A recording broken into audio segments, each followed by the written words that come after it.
Hello all, this is the Owl, and today we'll be taking a look at the second major arc of Chainsaw Man. And yes, this is where the story starts to get moving, and the manga starts tipping its hand in terms of how bloody dark this is going to be going. No, not just yet. We're still in the early stages here, but pay attention as we move along. You'll see. However, before we get stuck into the recap, a few things. Firstly, in my last video, I referred to Denji as a Yankee, which some people seem to have misunderstood. In context, this has a totally different meaning to its common usage in the West, where Yankee is generally a mildly derogatory term for an American. In Japan, Yankee refers to a specific set of character or fashion designs, and probably the closest English word would be punk. Dyed hair, piercings, etc. You don't see it so much now, but it was pretty common during the 90s, and believe it or not, Chainsaw Man is actually set in the 90s in Japan. So it does make sense, kind of. Secondly, I also said that Chainsaw Man was quite tropey, and in many respects, feels quite formulaic in terms of this genre. Again, at least at this point in the story, which some people seem to have taken issue with. I want to emphasize, I don't dislike Chainsaw Man, which may be one of the cardinal manga sins right now. It's a peddlin'. I actually really groove it, for the most part, especially once the story gets going. See, just because something follows a formula doesn't mean it's bad. The entire Mega Man series on the NES is about as formulaic as they come, and these are some of the best video games of all time. Because within a formula, you can have a lot of fun. And, okay, mild spoilers. Let's just say some of this is deliberately for effect, setting things up as a fairly mundane shonen, perhaps with a bit of an anarchic, gory edge than most. Don't worry, a moment is coming where this will yank the rug out from under you and then set sail right over the edge of the glorious banana nut muffins crazy pie this turns into by the end of the first season. All cleared up? Lovely jubbly. Let's get on with the recap because we have a lot of ground to cover. Yeah, it's time to step back into the story for a last glimpse of the light before the sun begins to set.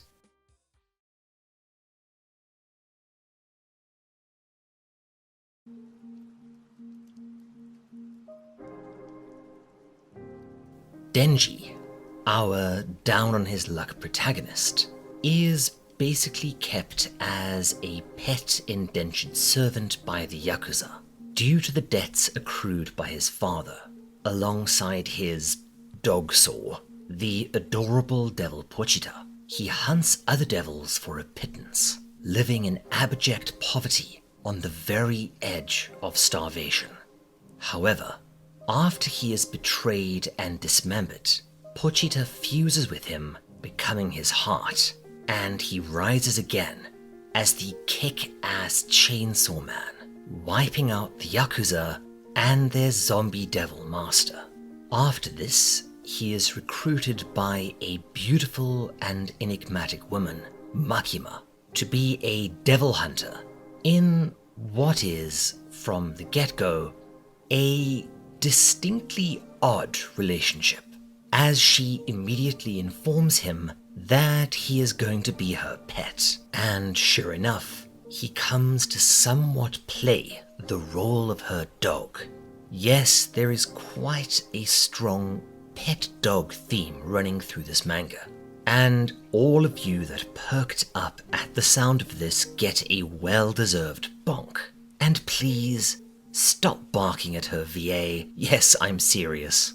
Apparently, this has been an actual issue, and that's sort of amazing.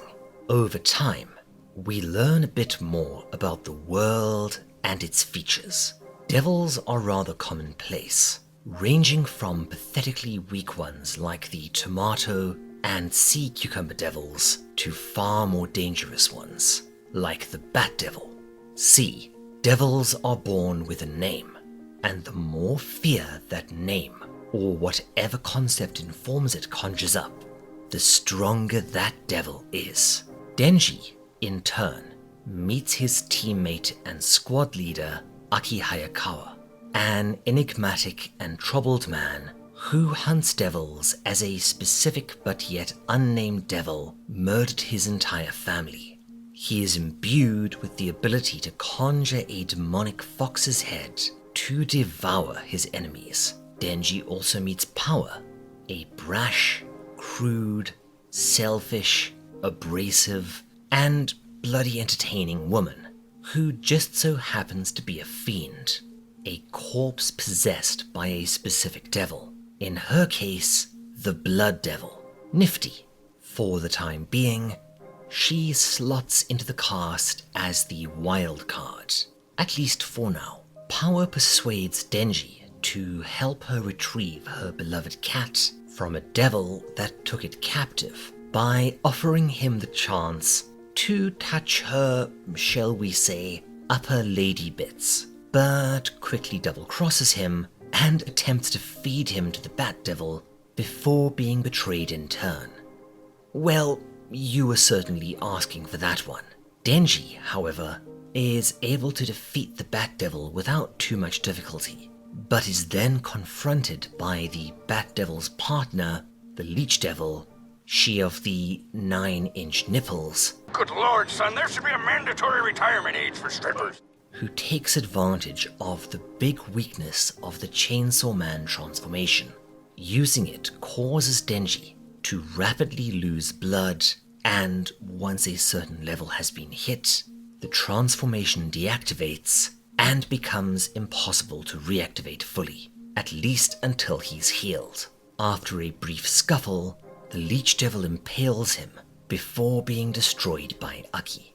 The introduction arc draws to a close, with several suit and tie wearing devil hunters seemingly coming out of the woodwork and walking over to him. These are to be his comrades moving forwards, and thus the stage is set. The enjoyable, but somewhat meh first arc taken care of. Now we can get into the slightly better second arc. If things seemed a little tame before, and you were scratching your head going, what the hell is everyone on about this manga? Well, this is the beginning. Let's dive on in.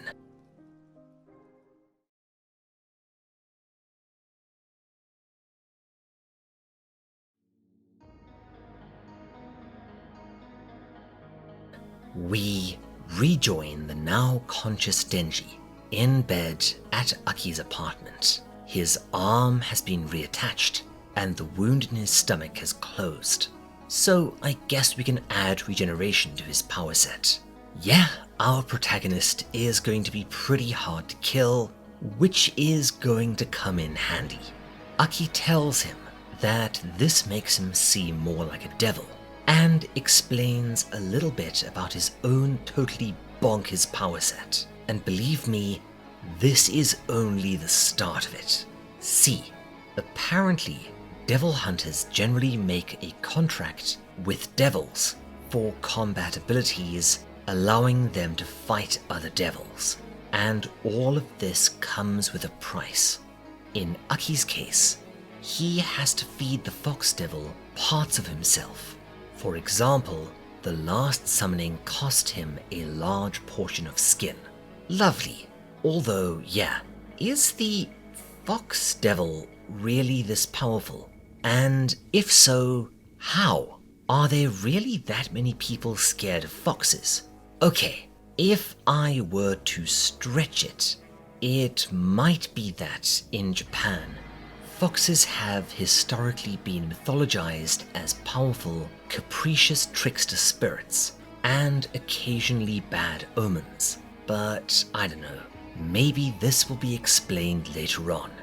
Regardless, it is a very cool and creative power set that, again, is really only the start of the nuclear insanity that is Aki. Aki continues with his debriefing, asking Denji what happened with power, but he's a good bloke and doesn't want to drop her into the khaki, likely because he has major boobage to look forward to later, or I guess minor boobage in her case. Ow. Yeah, I deserved that. Aki is annoyed, however, as to him, this seems to be Denji once again showing sympathy for a devil.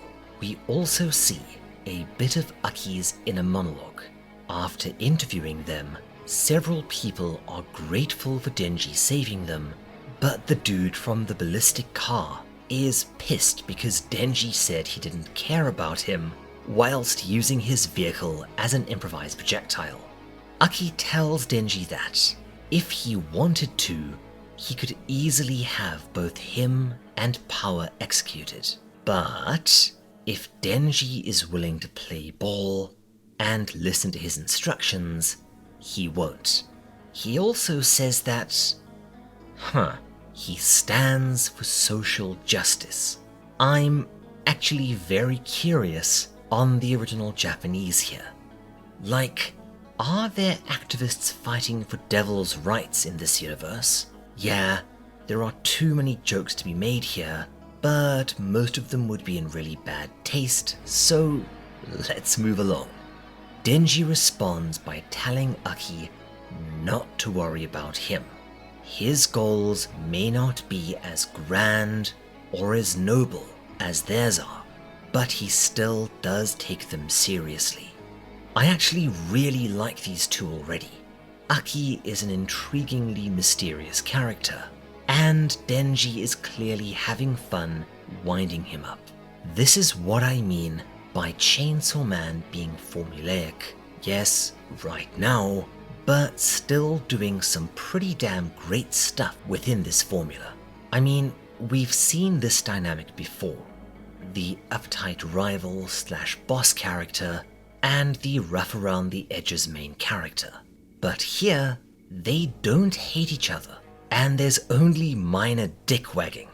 Instead, Aki is observant enough to notice that Denji's doing more good than harm, and Denji, despite getting a lot of entertainment from messing with Aki, isn't a huge prolapsed anus of annoyance. However, outside, we see that while Aki isn't openly hostile, he has no interest in befriending Denji or Power, because, remember, he really hates devils. Always have that at the back of your mind when you're thinking about this character. Oh, Makima wants Power to move in with them, much to Aki's dismay. So, of course, she shows up with Cat in tow. As a fun aside, Fujimoto apparently based Power off both a certain character from The Big Lebowski and frigging Cartman from South Park. Yeah, I see it. Bad killing! No more memeing! The situation immediately gets pretty damn funny. Denji and Power have great banter, and Aki plays a perfect role as the straight man of the group. This is another thing that I enjoy about this manga. The interludes of downtime between primary arcs don't feel like superfluous wastelands as they so often do in other manga, and are instead used to explore and give us further insights into the dynamics and evolution of the relationships between characters, with a good amount of humor, as it turns out that Denji is actually fairly dutiful, I mean, he's not exactly a neat freak, but he's certainly tidy despite his punk appearance, and Power being a massive slob. Ugh, she doesn't flush, that's nasty. Oh, and Power does live up to her end of the deal, and allows Denji to cop a feel, which, okay, this sequence might be a bit horny for YouTube. Feel free to check out the manga for yourself, but it's handled a little bit differently from how you'd expect it to be. What do I mean? Well, this sort of thing is usually brushed off and used entirely for comedy, but here we get to see Denji mulling the experience over. This is a big milestone for a young man, and the first real female intimacy that he's experienced, which is on his mind, leaving him visibly distracted, which Makima naturally picks up on. He explains what happened, kind of, and says that it was a bit of an anticlimax. The pursuit was far more enjoyable than the actual experience. And again, see what I mean about the characters feeling a lot more authentic and human than usual. Despite the ridiculous setting, I'm sure that a lot of us guys, thinking back to our first experiences during our awkward years, can really identify with Denji here if we're being honest. And Makima tells Denji that, well, smexy things are a lot better when there's romantic feelings involved. And holy crap, she comes onto him like crazy, and after a bit of overt foreplay, allows him to touch her breast, which is understandably a much more impactful experience. Dude, watch out for this one. However, as this character is essentially Chainsaw Man's version of Molotov cocktease, rather than kissing him, she tells him that she wants him to do something for her. Of course. She wants him to kill a specific devil for her called the Gun Devil. And she says that if he can kill this thing, she will give him any wish that he wants. But explains that this isn't a minor request. It's going to take some doing. And that brings us to the elephant in the room. Oh boy, let's get this done.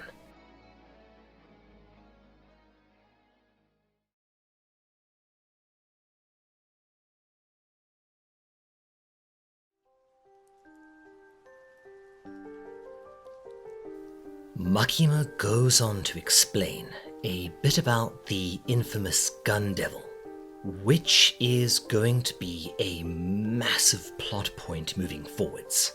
And this thing, where do I even start? Oh, hey, here comes Mrs. Owl. So what are your thoughts on gun control? Nope. Before we get into this, let's address said elephant. There is a lot of metaphor going on here.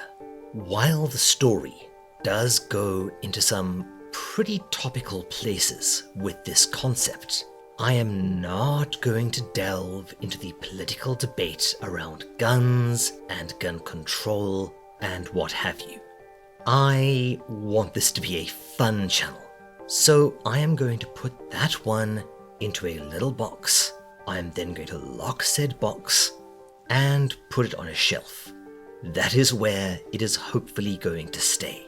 The only thing I will say on this topic is that Japanese gun policy, ownership, and attitudes aren't as simple as people likely think they are. It may come up in another video, but for now, let's just say that it's complicated. But, right, Gun Devil. See, when devils became a big problem, mankind turned to firearms in order to defend themselves. which in turn led to a substantial increase in gun violence, news reporting on said violence, and finally, a terrorist attack in the USA involving guns. And this attack seemed to be the breaking point, as it coincided with the gun devil appearing. The scene shifts, and hey, I think that's supposed to be a young Aki. He's playing outside with his little brother and sends him back into the house to get gloves. Then this happens. Holy crap. Although I have to wonder if this is supposed to be a reference to that famous nuclear test video. You know, that one. And this is where his family died. The gun devil, in a few seconds, cut a swath of destruction through Tokyo, killing nearly 60,000 people, and it went on to do this at a global scale, resulting in a death toll of over 1 million in just a few minutes. After this, the gun devil vanished, never to be seen again. However, in response to this, strict gun control measures were introduced globally, and the coverage of scary topics by the news was massively restricted and censored to mitigate the spreading of fear and thus the empowering of devils. This is a concept that honestly could be a story of its own. It's a great little plot point and some very well executed world building. I will say that even though he's still working within the constraints of a shonen formula, yeah, right now, no spoilers, Fujimoto is still able to cultivate and develop a world this interesting that manages to feel both contemporary and enjoyable. Well done. Moving back to the present, Denji asks what I hope you've also been wondering. If it hasn't been seen since the disaster, then how the bloody hell are they supposed to fight it? Or, I suppose, how is he supposed to fight it? Yeah, that's kind of weird. Makima, in turn, reveals that when the gun devil vanished, it left pieces of itself behind, which are believed to have been sheared off by its ludicrous speed. These, in turn, serve to soup up whichever devils consume them substantially. She goes on to explain how large enough amalgamations of these pieces will apparently start trying to return to the main body, and thus, if they kill enough devils containing these pieces and forge these pieces into a larger piece, once that piece becomes large enough, they could use it as a lodestone to guide them to the gun devil itself. Yeah, this is all awesome. I'm still not quite sure what Makima's deal is, but apparently she's manipulating Denji to basically weaponize him against this MacGuffin of a megaboss. Strangely enough though, there does seem to be some genuine affection there. Let's see where this goes.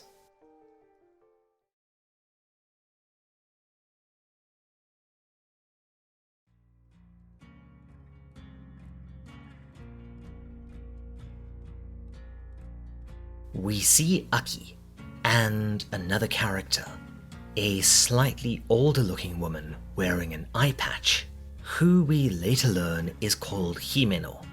They've retrieved one of these aforementioned pieces after killing the seafood devil. Seriously, what the cocking hell is that? I wonder if it's a reference to Gyo. You know, that bug shit insane story from Junji Ito. The arc kicks off proper with a call from a local hotel. Apparently, a very powerful devil has taken up residence there and has annihilated every devil hunter that has been sent in to fight it. Both devil hunting squads move over to face this thing, with Denji and Power working under Aki and 2 other hunters, a youngish looking woman called Kobeni and an unfortunate looking man working under Himeno, are being dispatched to deal with it, believing that it could be another gun devil shard. We get another pretty entertaining little character sequence. Power and Denji are the delinquents of the group and constantly give Aki lip, but he offers them a stick of gum each to behave, which immediately works. Yeah, I won't lie, I'm already falling in love with these characters.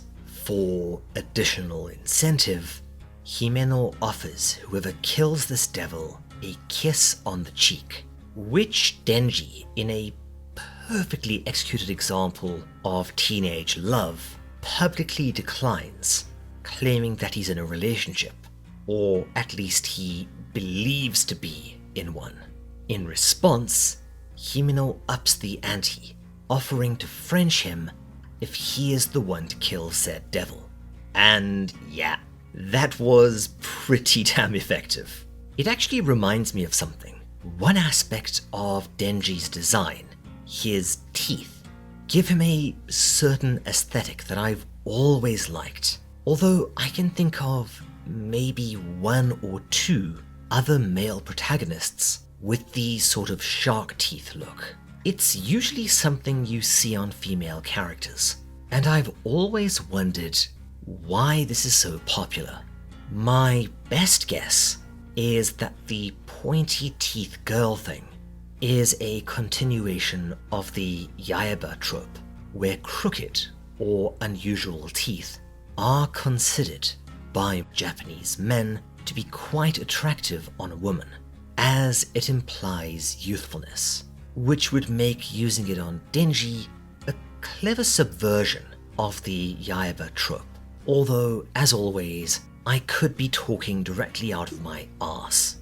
Again, still, it's a design that I love. Moving on, Denji and the other dude are now pretty damn motivated, rushing ahead of the party while trying not to seem like they're rushing, and that's very well drawn. It's an extremely unusual motion and a very difficult style of movement to capture, but once again, it's interesting to see how Fujimoto's art improves over the course of the story, surprisingly rapidly actually, making me wonder if Shonen Jump realized they had a monster hit on their hands, and probably a ton of merchandising in terms of Pochi, and assigned a bigger budget for assistance and the like. Who knows? In the back, Himeno and Aki discuss their new teammates. The tall dude with the unfortunate face, we learn, is named Arai, and he and Kobeni are her underlings. Himeno asks Aki what he thinks of the newbies, but he deflects and says that it really doesn't matter whether he thinks a new hunter is promising or not. They generally end up dead or quitting within a year. So basically, this is like working retail. We also learn, in another brief flashback, that Aki and Himeno came up together as partners, and that there are definitely some strong feelings there.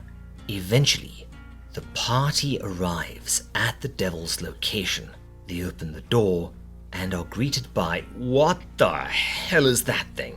That little nightmare testicle comes into attack, but Himeno grabs it with something that resembles telekinesis, and Power bifurcates it vertically with her blood blade. This sudden show of violence traumatizes the other newbies. Himeno in turn reveals a bit about her power set. Her contract is with the Ghost Devil, and by sacrificing her right eye, gained the use of its right hand as an invisible force. That said, this wasn't the devil they were looking for. Although, seriously, are we not going to address what the bloody hell that thing was? Besides what I saw that one time I accidentally took too much cough syrup? They decide to look upstairs, but quickly realize that something's off. Even after ascending, they're still on the 8th floor. Uh-oh, you've been mazed. There's evidently a pretty strong devil here to pull a trick off like that. I wonder if it's going to end up being the devil of being lost or something. That's a pretty cool idea. Regardless, they spend a while experimenting, and they realize that they've basically been trapped in a loop consisting of the 8th floor of the hotel. Oh crap.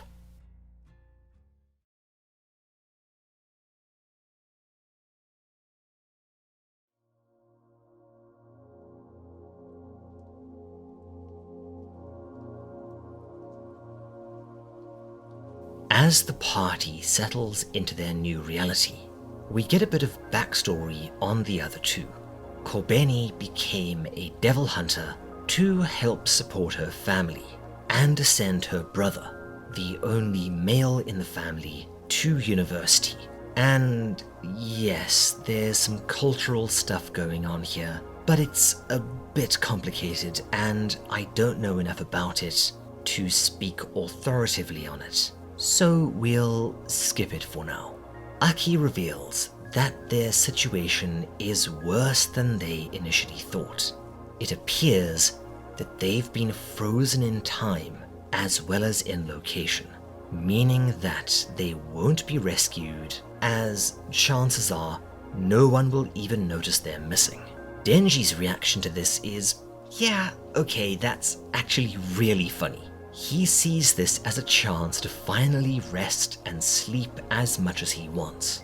This might seem weird, but remember, for most of his life, he was basically a slave.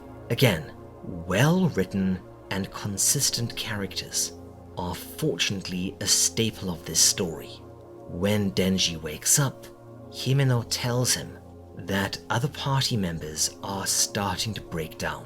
Arise bottled it completely, and she had to knock Kobeni out to stop her from drinking from the toilet. What? While Aki has looked around for the devil without any success. We get a bit more downtime stuff from the party. Yeah, Himeno and Aki definitely have a history together, and she's even the reason he started smoking. We do get one of my favorite lines in the entire story.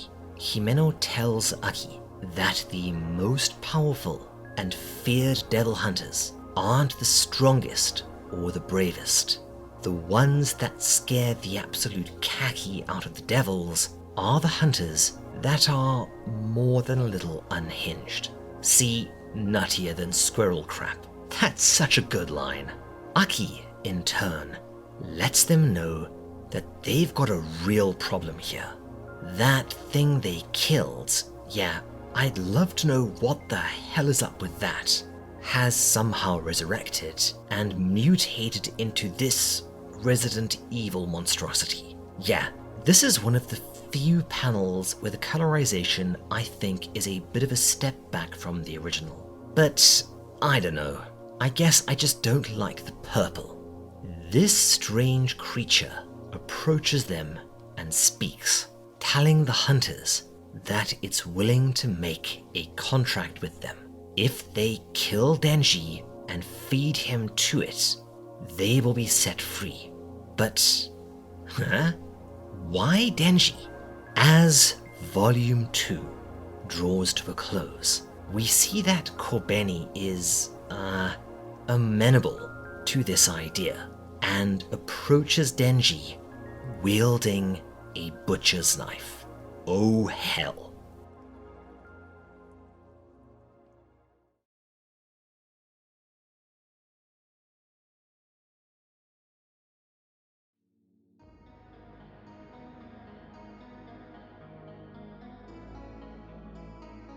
Volume 3 starts right where we left off. Kobeni moves in to attack Denji with the knife, but Aki and Himeno easily subdue her. I haven't mentioned it yet, but I really do like Fujimoto's use of panels, which are quite different to your normal shonen construction. They can be quite idiosyncratic and creative, and as we'll see in my next video, he even sometimes uses the space outside of panels to pretty creative effect. But again, we'll see more of this in the next video. Aki tries to use Kon, but it doesn't respond. This place appears to be totally separated off, so Kon cannot be summoned in. However, Himeno is able to use her ghost to inflict damage on the monster, which causes it pain, but no real apparent harm. Okay. This I do not understand. The fox can't be summoned, but the ghost can? Maybe this will get explained further in. But her attack only makes things worse, as the damage seems to cause the amorphous Cronenbergian blob of faces and limbs to swell, mutate again, and stretch out towards her, gloating that this is pointless. It's not even its real body. Denji tells them that even if they agree to its terms and, sacrifice him, there's no way this thing is going to let them go. Himeno, however, corrects him. See, devils don't work like that. They're evil as all hell, but they are bound by contracts they form, and this causes the party to split into two camps. Arai and Kobeni want to kill Denji and escape. Aki won't, but only because the devil wants them to, which means that Denji's death must serve some profound purpose to it, and Himeno tentatively agrees with him. Power, however, seems to be on Team Kill Denji, but as she's in her own head as usual, it's hard to judge how serious she is. Aki, however, acknowledges that they are right up shit creek without a paddle, and that they will eventually succumb to starvation if they don't figure something out in a hurry. He also refers to the sword he carries, and says that if it comes down to it, he can use the sword, which Himeno immediately puts the kibosh on. She would rather sacrifice Denji if things get that desperate. Things rapidly progress from bad to worse when the others discover that Power ate all of their remaining food, because of course she did, and this causes Kobeni to break down further and lapse into straight up paranoia, first suspecting Power and then suspecting everyone of conspiring against her. However, before things can escalate further, the devil thing attacks. And nice try, Fujimoto. You thought you could sneak a liquor past me, eh? Regardless, the creature forces them back into the bedroom. It taunts them, saying that the more scared they are, the stronger it's going to get, and finally reveals its name. It's the Eternity Devil, which, the devil of being lost would have been cooler, but there is an interesting implication here. The Chainsaw Devil has been, for some reason, targeted for extermination. But why would anyone want to hurt a little doggo saw thing? Odd. It appears that a clever mystery is being constructed in and around the margins here, but right now it's pretty subtle. What the hell is the party going to do? Well, we'll find out right after the break. Let's all go to the lobby. Let's all go to the lobby. Let's all go to the lobby to get ourselves a treat.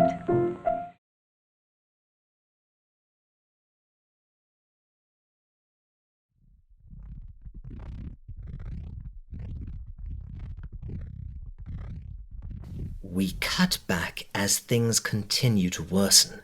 The Eternity Devil, via its Splatterhouse-like proxy, starts to manipulate the building itself, and holy crap, that's spooky dope. Aki prepares to use his sword, but Himeno reveals that doing so comes at a terrible price. Every time he uses it, it cuts his lifespan short. Thus, to spare Aki, she is going to have to kill Denji. Whew. And sure enough, Kobeni and Arai attack Denji while Power looks on in amusement. Aki, however, oh crap, he steps in and catches Kobeni's stab with his body, protecting Denji.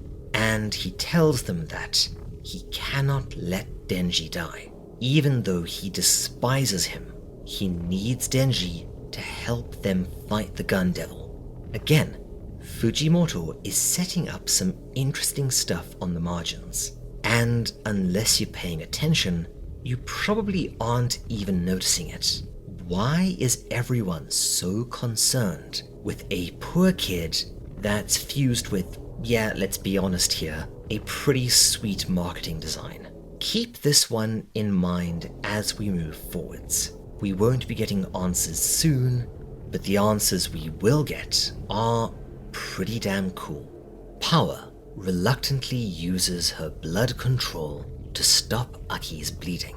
Yeah, of all the characters in this series, probably the hardest one to get a bead on is, well, yeah, Makima, but Power's a close second. Somewhat horrified, Denji, in order to end this drama, intervenes and says that, yeah, sod it, he's going to go and get eaten. But he's not going to be going down without a fight. He's got the inklings of a plan.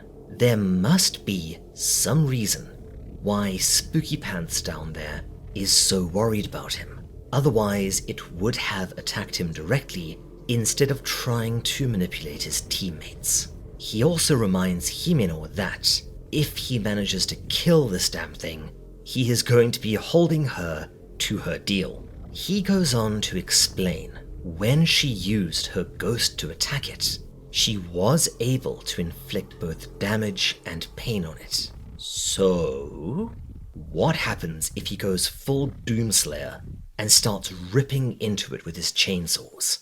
Chances are it'll give up eventually to make the pain stop, even if its real body is not immediately vulnerable.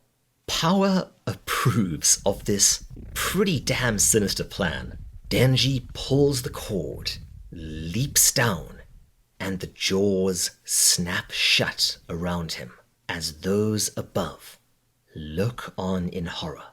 However, rip and tear until it is done. Yeah, that will never not be awesome. Denji goes to absolute town on the creature, but the team above worries that this plan is doomed to fail. Due to the rapid exsanguination the Chainsaw Man transformation causes, it's a short-lived power-up, and not something suited to this kind of battle of attrition.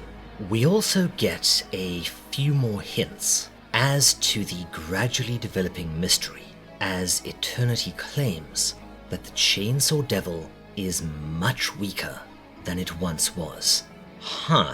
So Pochita was some sort of secret badass. Okay, I'll roll with it. Eternity goes on the offensive, and the damage from its attacks and the transformation's own cumulative damage causes Denji's transformation to gradually reverse, and his blades start to retract. But What happens next is so hilariously insane that I probably can't do it justice here. Eternity is astonished when Denji puts those pointy teeth to use and takes a great big bite out of it, chews it, and swallows it down. Bloody hell. And okay, awesome, reactivates the transformation and begins shredding into the Eternity Devil yet again. Yeah, it appears that he can offset the cost of the transformation and extend it by consuming the flesh of his opponent. That is bonkers. To make it even more insane, Eternity endlessly regenerates. So, up against him, the Chainsaw Man is basically a perpetual motion device of slaughter. This is actually part of a longer running joke involving power, but this video is going to be long enough already. Go read the actual manga. I will say though, I frigging love that Viz went with the word bonkers here. That's just great. Himeno, watching in astonishment, recalls the saying about the really strong hunters being the ones who are howling at the moon insane. Yeah. And this guy is her instructor. We'll be getting to him eventually. And we also get a brief interlude showing her relationship with Aki. Knowing that he was likely going to throw his life away in pursuit of the gun devil that killed his family, she attempted to persuade him to come over with her to the civilian sector of the Public Safety Division, but he naturally declines. We will learn more about all of this as the story moves forwards. Regardless, Denji continues his endless attack on Eternity as the day wears on, and the party decides to get some rest. This absolutely rules. I think this marked the point where I was like, yeah, okay, I officially love this manga. And believe it or not, we're still in kind of the doldrums. You'll see what I mean.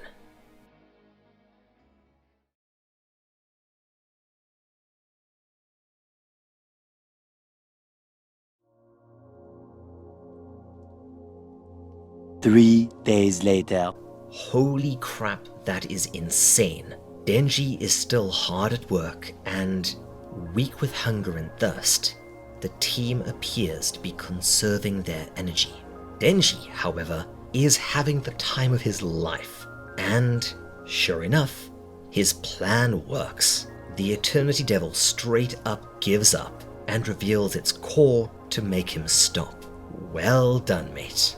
The bedraggled and exhausted party members emerge, and so does Denji, after revealing that he has managed to find the gun devil shard, right before he collapses in complete exhaustion.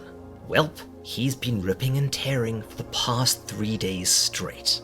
However, as this first mission out ended in betrayal and attempted murder, things are a bit manky. Sometime later, we see Himeno and Aki chatting. She suggests that they throw a welcome party for the newbies to try and clear the air and fix the situation slightly, and also show both their gratitude and apologize to Denji for, trying to kill him. I think a big part of this is because both of her new teammates, Arai and Kobeni, plan to quit. Aki digs the idea, but he wants to bring Makima in too. I wonder if Aki himself is hiding some barely repressed feelings for Makima too. Himeno, in turn, is curious about why Makima seems to care so much about Denji, which, is that a bit of jealousy I see there, Aki? Regardless, they plan to try and get her. Okay, that's great. Rat-assed and pry information out of her regarding their mysterious new comrade. The arc draws to a close, with the aforementioned party, and yeah, it's an absolute rager. Another thing I really enjoy about this manga is, despite being set in the 90s, how much contemporary Japanese culture it faithfully recreates, despite its nutty-butty story. Here, we see the kangekai, or welcome party, a time-honored tradition to greet new employees to an office by getting everyone liquored up together. You get a similar party when you leave, called a soubetsukai. Oh man, I'm getting nostalgic here, as I really do miss these, but I certainly don't miss the hangovers or the damage they could inflict on your wallet, especially when you get a whole bunch occurring back to back within the same month. We also see a few additional characters, but we'll get to know the important ones as the series moves on. Still though, everyone is very much being themselves. Power is hogging the meat. Denji is having an absolute blast, trying out new food. I think those are yaki gyoza. Is it just me, or does food in manga and anime somehow always look better than actual food? And we get another fun little character beat here. Quite a subtle one, actually. Denji can't read the menu, which makes sense, as assumably he's never been to school. Denji is basically illiterate. He does, however, approach Himeno about his promised French kiss. She says that, hell yeah, it's still on, but she needs to be a bit drunker first. Lady, you look pretty damn slaughtered already. Still, it's a really great little interlude, with a nice amount of character and relationship building. This is definitely an area where Fujimoto is really strong, in ways that other mangaka often aren't. Interludes like this, while they can showcase a bit of comedy, tend to really drag in other shonen manga, even the good ones, but Fujimoto knows how to use downtime correctly, as both the connective tissue between big action set pieces, as well as breathing space. I definitely feel Sui Ishida's influence coming through here, as Tokyo Ghoul mostly also did this really well. Yes, I said mostly. We'll get Tokyo Ghoul one day, don't you worry. It's just a bit of a copyright minefield. Sure enough, we get to the self-introduction phase of the kangekai, and Denji announces his hobbies as eating and sleeping. I shit you not, this is not an uncommon answer to this question in Japan. We also learn that he's 16, which, nope. Moving on. Denji's certainly excited about getting his kiss, which is interrupted at the exact perfect moment by Makima. And this leads to some more really funny panels. Aki attempts to get Makima to spill the beans about Denji and Chainsaw Man and exactly why she is so obsessed with them, leading to the tail end of the nomikai, much as nomikais always do, turning into a full-on drinking contest. And oh, this is really interesting. Power orders horse meat sashimi, which, yeah, it's a thing. Basashi, or raw horse meat, often served over rice carpaccio style, is a common bar food up in Akita, which is where Fujimoto is from, and he hails from the lovely seaside town of Nikaho, which is basically where I worked for 5 years. No, I don't think I ever taught him, although I certainly can't promise that I didn't, as the timelines do match up, weirdly enough. Still, I had a big smile when I saw that, as this entire party scene takes me way back like car seats. Anywho, the party continues getting more and more raucous, Makima practically drinks Aki and Himeno under the table, and a drunken Himeno, now in full-on bender mode, just pulls into Denji out of the blue before... Holy crap! That is horrible! No! No! And this absolutely did not happen to me once in university. I promise. Ugh. Well, that's going to leave a scar.